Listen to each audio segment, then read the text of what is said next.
अस्सलामुअलैकुम। तो आज की इस वीडियो में मैं आपको बताऊंगा बेनज़ीर इनकम सपोर्ट प्रोग्राम की जॉब के बारे में कि आप इसमें किस तरह से अप्लाई कर सकते हैं। तो चलते हैं हम अपने मोबाइल की स्क्रीन पर, वहां पर मैं आपको चल कर बताता हूँ कि कौन कौन से स्टेप आपने फिल करने हैं और किस तरह से आपने इसमें एप्लीकेशन देनी है। सबसे पहले आपने यहाँ पर लिखना है BISP जॉब्स 2025। तो ये जो दूसरा वाला लिंक है बेनज़ीर इनकम सपोर्ट प्रोग्राम वाला, तो इसको आपने जो है ओपन कर लेना है। ओपन जैसे ही करेंगे तो ये अप्लाई करने का फॉर्म जो है ये इनका खुल जाएगा। तो इसमें देखते हैं कि क्या क्या चीज़ हमने फिल करनी है। ये तमाम फॉर्म जो है ये देखें, ये फॉर्म है इनका, ये सारा डेटा जो हमने फिल करना है। तो अभी हम चेक करते हैं कि कौन कौन सी चीज़ जो है हमने यहाँ से फिल करनी है, किस किस तरह से फिल करनी है। तो इसके बारे में मैं भी आपको बता देता हूँ कि क्या क्या चीज़ फिल करनी है। ये देखें, सबसे पहले हमने एप्लीकेशन जिस पोस्ट पर देनी है वो यहाँ से हमने देख लेनी है, यहाँ से हम सिलेक्ट कर लेनी है। तो मैं आपको समझाने के लिए इस नीचे वाले को सिलेक्ट कर लेता हूँ। तो इधर मैं आपको लिखूँगा कैंडिडेट नेम, अपना नेम लिखूँगा। यहाँ पर फादर नेम आ जाएगा। फादर नेम के बाद यहाँ पर डेट ऑफ बर्थ आ जाएगी, यानी जो डेट लिखे 1/2/2004 या 2006 या जो भी आपकी डेट ऑफ बर्थ है। तो यहाँ पर मैं अपना जेंडर सेलेक्ट करूँगा, मेल या फीमेल है तो उसको मैं सिलेक्ट कर लूँगा। उसके बाद मैं यहाँ पर से नीचे आ जाता हूँ। नीचे चल के देखते हैं कि और क्या चीज़ है। हाँ, डेट ऑफ बर्थ आ गई। उसके बाद कॉन्टैक्ट नंबर, आपका जो भी नंबर है वो यहाँ पर आपने दर्ज करना है।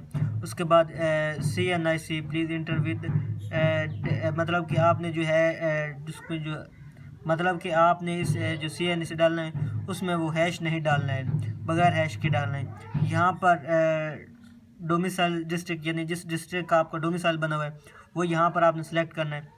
तो उसके बाद आपने यहाँ पर अपना ईमेल देना है। ईमेल के बाद ये नीचे आ जाता है एजुकेशनल क्वालिफ़िकेशन। तो यहाँ पर हम जो है अपनी क्वालिफ़िकेशन लिखेंगे। यहाँ पर हमने जो इंटरमीडिएट किया हुआ है, प्राइमरी की हुई है या मास्टर्स किया, तो यहाँ से हम वो सिलेक्ट करेंगे। उसके उसके बाद नेक्स्ट आता है कि हमने वो जो डिग्री हमने हासिल की वो किस साल में किस सन में जो है हमने उसको पास किए। उसके बाद यूनिवर्सिटी आ जाती है, यूनिवर्सिटी या फिर बोर्ड आ जाए, जिस बोर्ड या यूनिवर्सिटी से आपसे किए। यहाँ उसके बाद यहाँ पर आ जाता है क्लास डिवीजन, यानी आपने A ग्रेड लिया, B लिया या C लिया है। तो इसको आप जो है ना छोड़ देना, इससे कोई हमारा जो है लेन देन नहीं है, तो आप इसको खाली भी रहने दे सकते हैं। उसके बाद नीचे आ जाता है, उसके बाद ऐड मोर पर आ जाना है, ऐड मोर। उसके बाद एडिशनल क्वालिफ़िकेशन के कौन कौन से हमारे पास सर्टिफिकेट हैं एक्स्ट्रा, मतलब कि कौन कौन से डिप्लोमा वगैरह हमने किया हुआ है। तो और उसके बाद आ जाता है यहाँ पर पासिंग किस साल में हमने पास किए, और इंटरनेशनल, और यहाँ पर हमने लिखेंगे कि उसमें से कौन सा ग्रेड बना था हमारा। और उसके बाद आ जाता है रिलेटेड एक्सपीरियंस। तो हमारा जो एक्सपीरियंस है वो हमने यहाँ पर लिखना है। हमने जो है लिखना है कि कौन सा हमने मास्टर में कौन सी डिग्री हासिल की हुई है। उसके बाद यहाँ पर आता है कि किस सन में हमने शुरू किया था। यहाँ पर हम लिखेंगे कि किस सन में हमने शुरू किया था और किस सन में ख़त्म किया था। और उसके बाद यहाँ पर रेगुलर या टेम्परेरी पर आ जाएंगे कि आप वहाँ पर रेगुलर कर रहे थे या टेम्परेरी। तो आपने रेगुलर ही करना है, क्योंकि ये प्राइवेट जॉब्स होती हैं। तो आपका जो एक्सपीरियंस है वो प्राइवेट है, तो आपने उसको रेगुलर ही करना है। उसके बाद नेक्स्ट आ जाता है एड्रेस, कि आपने जो ये देखें, ये एक पोस्टल एड्रेस है और परमानेंट एड्रेस है।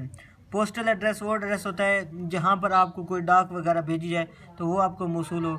उसके बाद परमानेंट, जहाँ जिस जगह पर आप रहते हैं, या फिर अगर आप जिस जगह पर रहते हैं वहीं पर अगर आपको वो डाक जो है आती है, आ जाती है, आपको आसानी से मिल जाती है, तो यहाँ पर आप सेम एड्रेस भी डाल सकते हैं। उसके बाद रेफरेंस आ जाता है कि रेफरेंस के बाद जो है आपने यहाँ पर डालना है। मैं भी आपको बताता हूँ रेफरेंस। उसके बाद यहाँ पर हमने फाइल जो है अपनी CV वो चूज़ करनी है कि जहाँ पर हम काम करते रहें। तो वहाँ पर हमने हमारे पास जो CV एक्सपीरियंस है वो यहाँ पर हमने अपना अपलोड करना है। अपलोड जैसा ही हो जाएगा, यहाँ से हमने उसका एड्रेस देना है। एड्रेस देने के बाद अपलोड हो जाएगा। तो अपलोड जैसे ही होगा, यहाँ पर हमने अपना फॉर्म सबमिट कर देना है। तो हमारा फॉर्म जो है वो सबमिट हो जाएगा। तो वहाँ पर वो जो आपने ईमेल नंबर दिया है या फिर आपने जो मोबाइल नंबर दिया है, वहाँ पर आपको ईमेल के ज़रिए या फिर मैसेज के ज़रिए आपको बताया जाएगा